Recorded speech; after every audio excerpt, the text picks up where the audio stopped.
Hi guys, Sanskrit teacher classes bye आरती ma'am में आपका स्वागत है। आज हम आपके लिए पार्ट 2 लेकर के आए हैं जो 1 से 12 दिसंबर तक का करंट अफेयर और आपका जीके है, उससे संबंधित जीके है। तो हमारे चैनल को प्लीज़ लाइक करें और सब्सक्राइब करें। चलिए हम करंट अफेयर आज का देखते हैं। पहले हम आपको 9 प्रश्न इसके करवा चुके हैं पार्ट 1 और पार्ट 2 में ये 10 प्रश्न से देखिए। हाल ही में देश में हवाई अड्डे से पहली बार डीजी यात्रा, हवाई अड्डे से पहली बार डीजी यात्रा शुरू की गई है। कहाँ शुरू की गई है? पहली बार डीजी यात्रा शुरू की गई है, दिल्ली में शुरू की गई है। कहाँ शुरू की गई है? दिल्ली में शुरू किया गया है। और इसको किसने शुरू किया है? नागरिक उन्नयन मंत्री ने इसको शुरू किया है, जो कि कौन है मंत्री? ज्योतिरादित्य सिंधिया है। ठीक है।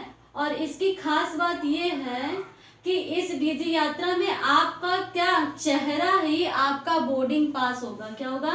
आपका जो चेहरा होगा वही आपका बोर्डिंग पास होगा। इसीलिए इसे पहली बार डीजी यात्रा हवाई अड्डे में इस्तेमाल किया गया है। फिर उसके बाद 11वां प्रश्न है, दिसंबर 2022 में कौन सी बार सर्वोच्च न्यायालय द्वारा पूर्ण महिला पीठ का गठन किया गया है? पूर्ण महिला पीठ का कौन सी बार किया गया है? तो ये तीसरी बार किया गया है। कितनी बार किया गया है? आपका तीसरी बार किया गया है। पहली बार हो चुका है, दूसरी बार हो चुका है, ये तीसरी बार है जो किया गया है, इसलिए ये इंपॉर्टेंट है। तो इसमें जो पहली बार जो पीठ का गठन किया गया है, तीसरी बार किया गया है। इसमें जो जस्टिस है हेमा कोहली है। कौन है? हेमा कोहली और बेलाराम द्विवेदी। ठीक है, जस्टिस है। यह बेंच वैवाहिक मामला, जो वैवाहिक मामले जुड़े हुए होंगे उसको सुलझाएगी और ट्रांसफर मामले को भी, जो दिक्कतें हैं उनको सुलझाएगी। इसका पहला गठन हुआ था 2013 में और दूसरी बार इसका गठन हुआ था 2018 में और अब तीसरी बार हुआ है 2022 में। जाहिर सी बात है 2022 में अभी का। ठीक है।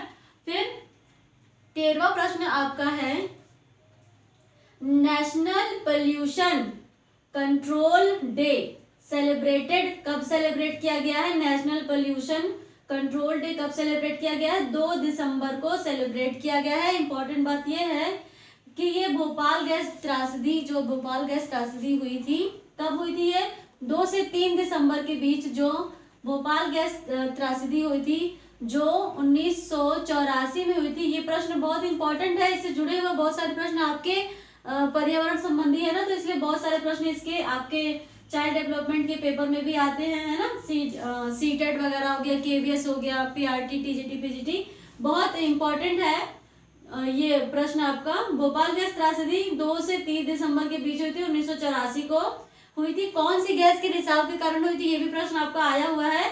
तो मिथाइल आइसोसाइनेट MIC लीक होने पर यह गैस त्रासदी हुई थी, जिसे भोपाल गैस त्रासदी कहते हैं। और उसके बाद आपका 2 दिसंबर, इससे जुड़े हुए कुछ जीके के प्रश्न देख लीजिए जो आपके पेपर में आते रहते हैं। जैसे राष्ट्रीय प्रदूषण नियंत्रण दिवस कब मनाया जाता है? 2 दिसंबर को मनाया जाता है। फिर विश्व कंप्यूटर साक्षरता दिवस, आपके पेपर में कंप्यूटर है तो विश्व साक्षरता कंप्यूटर दिवस कब मनाया जाता है? विश्व कंप्यूटर साक्षरता दिवस कब मनाया जाता है? ये प्रश्न आपसे पूछा गया है और फिर आगे भी रिपीट हो सकता है। तो 2 दिसंबर को मनाया जाता है। और इसके साथ ही 2 दिसंबर को और क्या मनाया जाता है? अंतरराष्ट्रीय गुलामी उन्मूलन दिवस मनाया जाता है। क्या मनाया जाता है? 2 दिसंबर को अंतरराष्ट्रीय गुलामी उन्मूलन दिवस आपका 2 दिसंबर को मनाया जाता है। तो 2 दिसंबर को कई चीजें इंपॉर्टेंट है। एक तो 2 दिसंबर को राष्ट्रीय प्रदूषण नियंत्रण दिवस मनाया जाता है, दूसरा विश्व कंप्यूटर साक्षरता दिवस मनाया जाता है, और क्या मनाया जाता है? अंतरराष्ट्रीय गुलामी उन्मूलन दिवस मनाया जाता है 2 दिसंबर को। अब 3 दिसंबर को क्या मनाया जाता है? इंपॉर्टेंट चीज, अंतरराष्ट्रीय दिव्यांगजन दिवस। ये बहुत ही इंपॉर्टेंट है ना। अंतरराष्ट्रीय दिव्यांगजन दिवस मनाया जाता है फिर 3 दिसंबर को। फिर 14वां प्रश्न देख लीजिए, हाल ही में भारतीय नौसेना दिवस, कौन सा दिवस? भारतीय नौसेना दिवस कब मनाया गया? तो आपका 4 दिसंबर को मनाया गया। कब मनाया गया? 4 दिसंबर को मनाया गया। इसी दिन 1971 के दौरान भारत पाकिस्तान युद्ध के ऑपरेशन ट्राइडेंट की शुरुआत की याद में मनाया जाता है। इसमें क्या हुआ था? भारतीय नौसेना ने कराची के पाकिस्तान के नौसेना मुख्यालय पर हमला कर दिया और उसकी धज्जियां उड़ा दी थी। उसी की याद में ये मनाया जाता है। फिर इससे जुड़े हुए कुछ और करंट से क्वेश्चन है।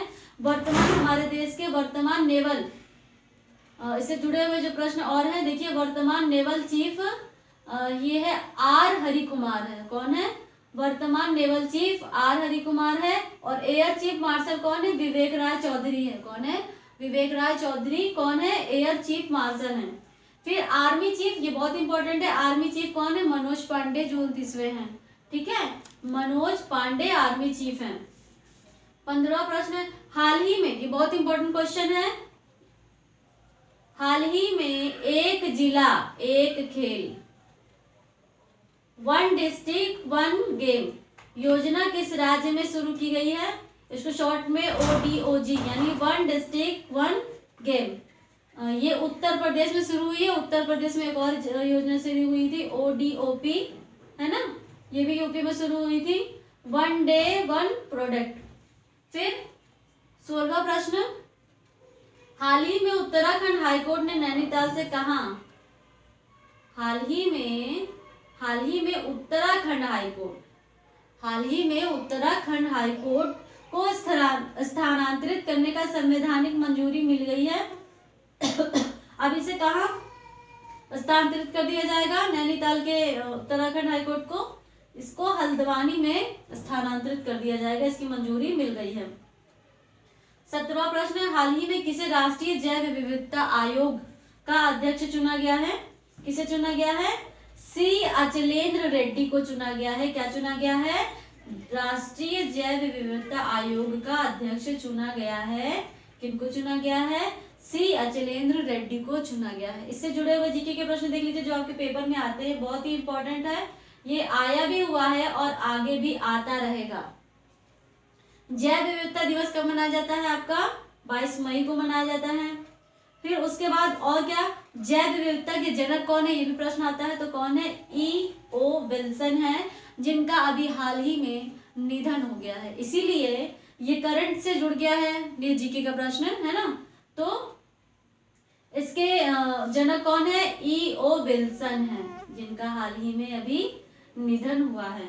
तो ये महत्वपूर्ण आपका 1 से 12 दिसंबर तक के करंट अफेयर और उससे जुड़े हुए जीके के प्रश्न, और ये पार्ट 2 है, पार्ट 1 हम कर चुके हैं, और अभी दिसंबर के और आगे आपको वीडियो मिलते रहेंगे करंट अफेयर के, पार्ट 3 करके हम लेकर के आएंगे। इसलिए हमारे चैनल को लाइक कीजिए, सब्सक्राइब कीजिए। Thank you so much. हम मेहनत करते हैं लेकिन हमें उसका फल नहीं मिलता, क्योंकि हमें सब्सक्राइबर नहीं मिल रहे हैं, व्यूअर्स नहीं मिल रहे हैं। और आपको पता है जब आप किसी चीज़ के लिए मेहनत कीजिए और उसका फल आपको ना मिले तो कितनी दिक्कत होती है, लेकिन मुझे पता है कि देर से ही सही मुझे इसका फल ज़रूर मिलेगा और आप लोगों का प्यार और आशीर्वाद भी मिलेगा। थैंक यू सो मच हमारे चैनल को देखने के लिए। लाइक करिए, शेयर कीजिए। Thank you so much, bye bye.